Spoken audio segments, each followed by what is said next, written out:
Hey guys, I am IzDaisho and I am back for another Magic commentary. And today, look where we are guys, we're at the deck manager screen, which means that we're gonna go do another deck guide. And today we're gonna do Dragon's Roar. Most people run Dragon's Roar as a mono red deck, and if you do it that way, then you're probably better off. The only cards that you should take out are Goblin, Offensive, and then it's really your choice. Probably Crucible of Fire is the card that'll help you the least of the rest of them. But all you really have to do is just take these two cards out and then just run it, and then other than that, take out all the black cards and just run it as a mono red deck. And then you'll pretty much do really well. I mean, not really well. You'll do as well as you can consistently, because what I really should preface this with is that this is the worst deck in the game, and it's going to be the worst deck in the game no matter what you do with it. So rather than just give you another, oh, hey guys, this is the mono red deck, run it this way, peace out, I'm going to actually give you an alternative that I think runs about as well. So anyway, first I'm going to obviously go through, well, not obviously, but as I usually do, first I'm going to go through the main deck, and then I'm going to switch on over to the cards that are out, and I'm going to go through each card and pretty much tell you what they do, why they're good, or why they're bad. But before we even start, look over to the right of the screen and to the left of the Planeswalker there. You'll see that there's 5 swamps in this deck and 20 mountains. So first of all, that's 25 land. Most decks only have 24 land, so already that's a little bit interesting, which means that you should draw a little bit more land, a little bit more consistently, but probably a little bit more than you'll want to. So that's not necessarily a good thing. Anyway, the important part is that there's only 5 swamps in this deck, which is really unfortunate. I don't know why they did it, but it basically means that you're not going to draw enough swamps, and you're going to be in big trouble most of the time.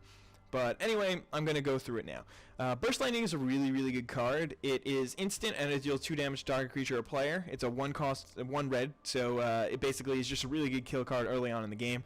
And then later on in the game, you can do it to finish off your opponent, because if you kick it for 4, so it'll be a total cost of 5, then it'll deal 4 damage to creature or player, so that's really good, creature or player.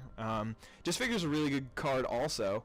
It's a -2/-2. It's another good early kill card, and you can also use it to make your opponent's creature stronger, so you can block with something else. This is one of the best cards in the deck. It's a Dragon Master Outcast, and at the beginning of your upkeep, if you control 6 or more lands, put a 5/5 red dragon creature, dragon creature token with flying onto the battlefield. I said it. I win. It's mythic rare for a reason. Once you get to this point, your opponent will really have a hard time winning if you get a 5/5 dragon every turn.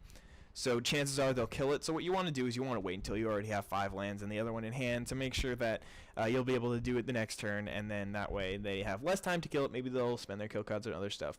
Frenzied Goblin is not so bad. It's kind of like Goblin Arsonist, just a little bit worse. It gives a creature -1/-1, so you can't really target their face, but it still is pretty useful. For the most part. Dragon Fodder is 2-cost card to give you 2 1/1 red goblins. It's pretty straightforward, I believe. Goblin War Driver is a pretty decent card. It's a 2-cost goblin, 2/2, and it's got Battle Cry, which is, you gotta love Battle Cry. Pyroclasm is kind of just there in case you really need it. It's not that useful in this deck, but because you have, as I said, all of these cards. Well, all of these cards will just die to your Pyroclasm, so then it'll be really sad. Ruby Medallion makes stuff cheaper. Slavering Gnolls is one of the better, cheaper goblins. So basically, whenever it deals combat damage, they have to discard to a player. That player has to discard a card, as long as you control swamp. So hopefully you'll be able to pick up that swamp off the start, and then you'll actually have a swamp. And then this guy's pretty good. Without the swamp, he's just a Goblin Piker, so there's no problem. Assassinate is just a really bad kill card, but in this format, you can't really say no to kill cards. Dragon Speaker Shaman is useful for the second part of this deck, which is to play high-cost dragons for cheaper. So it makes it so that dragon spells cost 2 less to cast, so that's really good. Giant Scorpion's an excellent blocker. I mean, anything that he deals damage to will immediately die. And he's also got 3 in the back, so he doesn't die that often or that easily. And he's got 3. He's a 3 mana cost, so it's a pretty decent card. It's not amazing, but it's a decent blocker. Manic Vandal is just to destroy artifacts. There's a couple of decks that run artifacts, and it's always fun to take those out. Rally the Forces is a pretty interesting card. I wouldn't say it's that good, but I always love instants that help me. But anyway, it says attacking creatures get +1/+0 and gain first strike until end of turn. So what that means is whoever's attacking, if your opponent's attacking or if you're attacking. It doesn't say your creatures, it says attacking creatures. So I've seen two people mess up. One person swung at me. I mean, I swung at them, and then they used Rally the Forces. That way, I ended up killing their creatures because it gave me first strike, and he didn't end up doing. He ended up making me stronger. So that was really useful. And the other way I saw it was that somebody tried to play this in their main phase. So what happens is, since their creatures aren't attacking yet, and then this spell already resolved, they don't end up getting the +1/+1 first strike. So make sure you do this while your creatures are attacking. You say, all right, guys, attack, and then you pause the game, and then you throw this card out there, and then I don't know why I'm making hand signals. You guys can't see it. I should do I should set up my camera and do like a two thing. I should just it's picture in picture kind of thing, but I'm not that smart. Anyway, Furnace Whelp is a pretty decent dragon. It's a 4 cost. It's got 2 in the back, and it flies obviously, and you can just tap 1 for fire breathing. Peter says hi.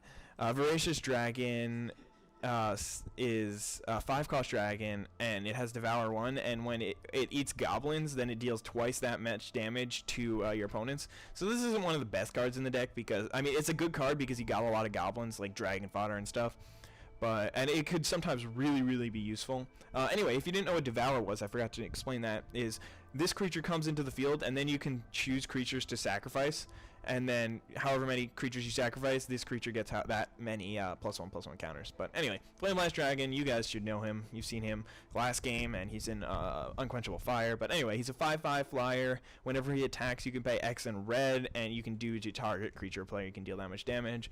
This guy is really just a 5/5 flying haste for 6, so it's a little better than a card that you'll see in a second. But you can use its secondary ability. If you do, then you'll probably win. But I've never been able to use that.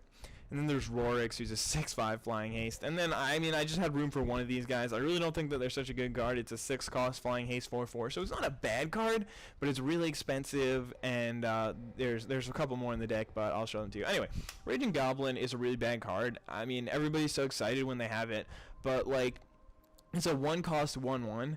There's so much better you can do. I mean, it has haste, so 1 turn it'll be able to swing in, maybe. If you draw it later in the game, then it's just completely useless to you. So I really don't like the Raging Goblins in this deck. You can disagree with me, but I think they're good. Dragon's Claw, obviously, it is a life gain artifact. We don't use life gain artifacts. Goblin Piker he just didn't make the cut. I mean, this deck is pretty bad, but all the cards that I have in it are decent. It just doesn't run well. So Goblin Piker is a bad card. He's a 2 cost 2/1. It's not something that you'll want unless it has some sort of ability. In general, I mean, like, I just really don't like it. Anyway, this card is just far too expensive.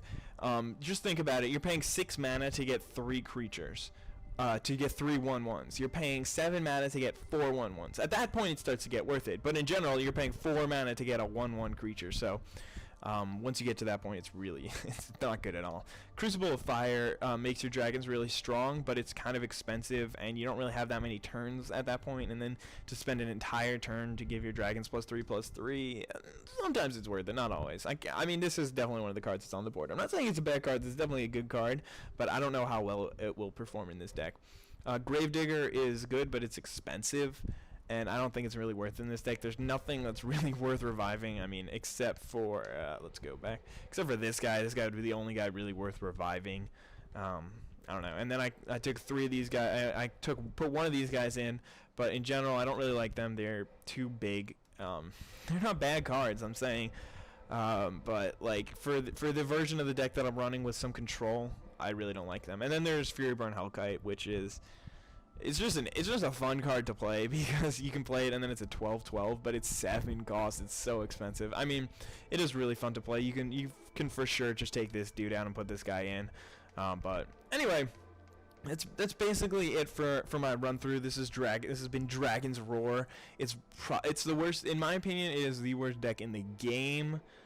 But it can still be fun occasionally to play if you draw your removal right and you draw some cards good, and then all of a sudden you got a Dragon Speaker Shaman out there. Where is he? Dragon Speaker Shaman out there, and then you're like, bam, Rorix. We're just going to end on that. Bye. Have a nice day, guys.